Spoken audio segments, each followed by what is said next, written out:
ఏపీకి రావాల్సిన special status ప్రభుత్వం ఇవ్వకపోవడంతో జనసేన అధినేత పవన్ కళ్యాణ్ గారు ఈరోజు ఉదయం ప్రెస్ మీట్ పెట్టారు.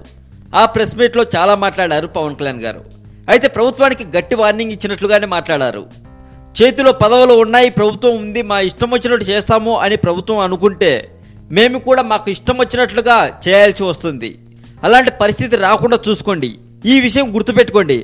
మేము కూడా గొడవలు చేయగలం, ఉంటే ఉంటాము, పోతే పోతాము అని మేము కూడా అనుకోవాల్సి వస్తుంది అని అనటమే కాకుండా, నా వ్యక్తిగతంగా చెబుతున్నాను, నాకు పిల్లలున్నారు, ఫ్యామిలీ ఉంది, గొడవ చేయగలను, అన్నిటికీ సిద్ధపడే వచ్చాను పాలిటిక్స్కి అన్న తనదైన శైలిలో పవన్ కళ్యాణ్ గారు మాట్లాడారు.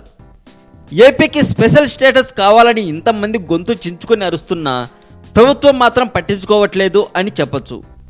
మరింత టాలీవుడ్ సమాచారం కోసం సబ్స్క్రైబ్ చేయండి టాలీవుడ్ సెంట్రల్.